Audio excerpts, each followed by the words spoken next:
So are you thinking about moving to the Greater Sacramento area? Well, in this video, I'm gonna do something a little different. I'm gonna share with you one of my favorite closing stories, and I hope you stick around to the end because I know you're gonna love it.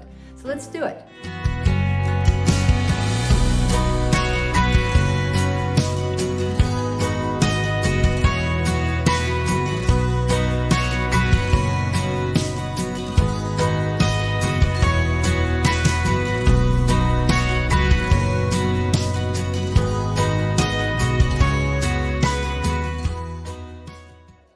If this is your first time to the channel and you'd like to stay informed about the current market in the Greater Sacramento area, then please subscribe below and tap the bell for notifications.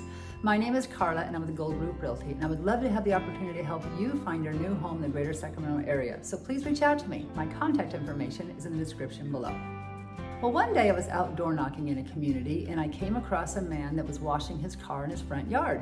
And I walked up to him and I said, "Hi, I'm Carla with the Gold Group Realty and I'm just passing out market reports today." He said, "Oh, thank you." So he took it, and as I was walking away, he said, "Carla?" And I turned back, I said, "Yes." And he said, "Go ahead and go to that next house first and then come back when you're done." I said, "Okay." So I went to the next house and dropped off a market report there, and I came back over and he said, "What do you know about cash buyers?" He said, "I get calls from cash buyers all the time wanting to buy my house." And he says, "And I just don't know anything about them." I said, "So let me get you some information and I'll get back to you." He said, "Okay." So I came back later and I asked him, I says, "Do you remember me?" He says, "Yes, I do. In fact, I came across your card on the piano the other day and I was going to give you a call." And I says, "Well, I have some information on cash buyers." So I shared with him some of the situations that cash buyers were ideal for.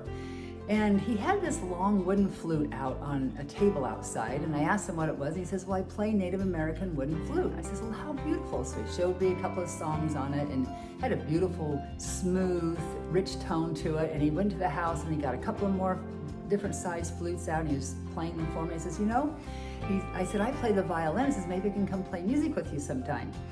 And he said, "I would love that." He says, "I used to play a little group for my church, but he says, they've all disbanded." And he says, "I don't have anybody to play with anymore." So a couple of weeks later, my son and daughter-in-law came over, and she plays the guitar beautifully and he plays the violin beautifully. He says, "Hey, you want to go to this guy's house and play with him?" And he said, "Sure." So we all went over there, and we called first, and he said it was a good time to come on over. So we went over there and we played some songs with him, and it was a great day. He was so happy that we came over, and I'll share with you a little video in this video today. So we had a good time, and afterwards he says, he says, "My mother-in-law is on hospice. She owns the house across the street, and we know they're going to have to sell when she passes." He says, "The house is in a reverse mortgage," and he says, "We don't even know if there's going to be any money left." He says that we don't know if we have to give it back to the bank or if we'll be able to make anything off the sale.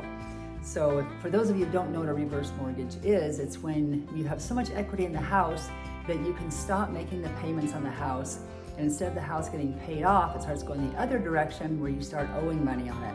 So a lot of times heirs don't have much money left when it gets to them, or they don't have anything at all. So I ran the numbers and gave him a net sheet. So it looked like each of the three siblings were going to get about $10,000 each.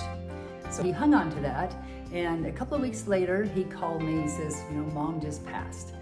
And he says, "I'd like to put the house in the market, but he says we're just going to take some time to clean it out." So it took him about 5 months to get the house cleaned out, but I kept in touch with him all that time. I was offering my help during that time, and he was declining. He was pretty independent and he wanted to do it himself. But at the end, I was able to at least go in there and do some cleaning for him and give him a little help at the end, and then get the photographer in there. So once we got the house in the market, we had an offer in 5 days. In fact, we had a backup offer the same day, and we were able to close in 14 days. We had a lender that was right on top of things. We had a very motivated buyer, and they were very responsive to the lender's requests, and so we were able to close on that house in 14 days. And so they were very happy with the sale of that home. So I hope you like that story. I know it's one of my favorite stories. And if you are thinking of selling your home, but you just aren't sure, you have some questions about it, you're not sure the process or what the market is like today, please reach out to me. I'm happy to answer questions for you. I'm a no pressure kind of a real estate agent. It is your timing and not mine, and I completely respect that.